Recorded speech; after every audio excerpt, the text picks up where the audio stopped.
Right, so today we're going to be looking at lecture 3. This is going to be on atoms and molecules. So we're typically going to look at, what first thing is an atom. So if you look down here, this is kind of like a drawing that I did lah. Okay, so inside here, this is actually called the nucleus.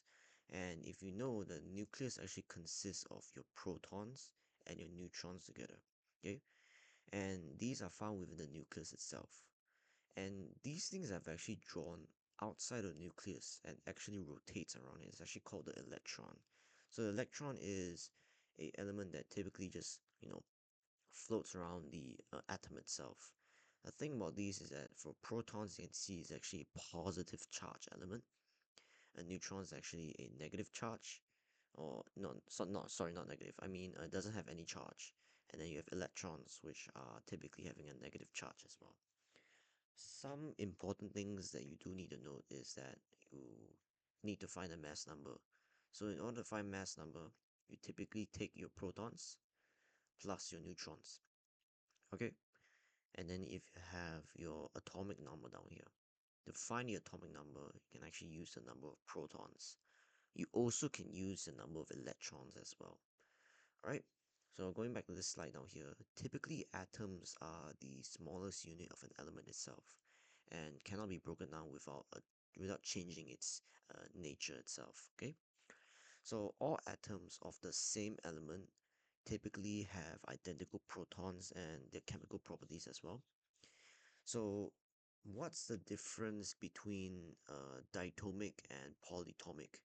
So the difference between those is that for diatomic, typically you have two atoms that are bonded together, only two atoms. And then for polyatomic is where you have two or more atoms that are bonded together. So these are just the two differences between diatomic and polyatomic as well. Okay, and what are isotopes? So isotopes are typically the same element with different neutron counts, and they also have different mass.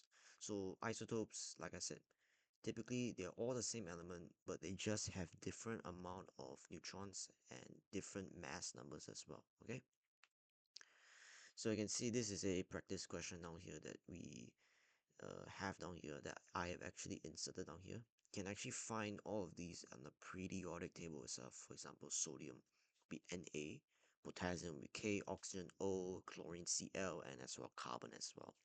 So if you go and look at the periodic table, we know that for sodium, the number of protons, is actually 11. So we fill all of these out. Mass number. How do we find mass number? Protons plus neutrons. So you're going to find the number of protons, since we already have 11 down here, right? And we're going to find the number of neutrons. And that should give you your number down there.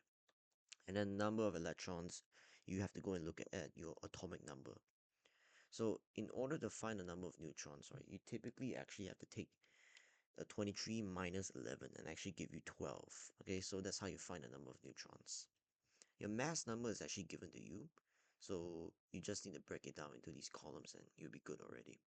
Yeah, so this is lecture 3.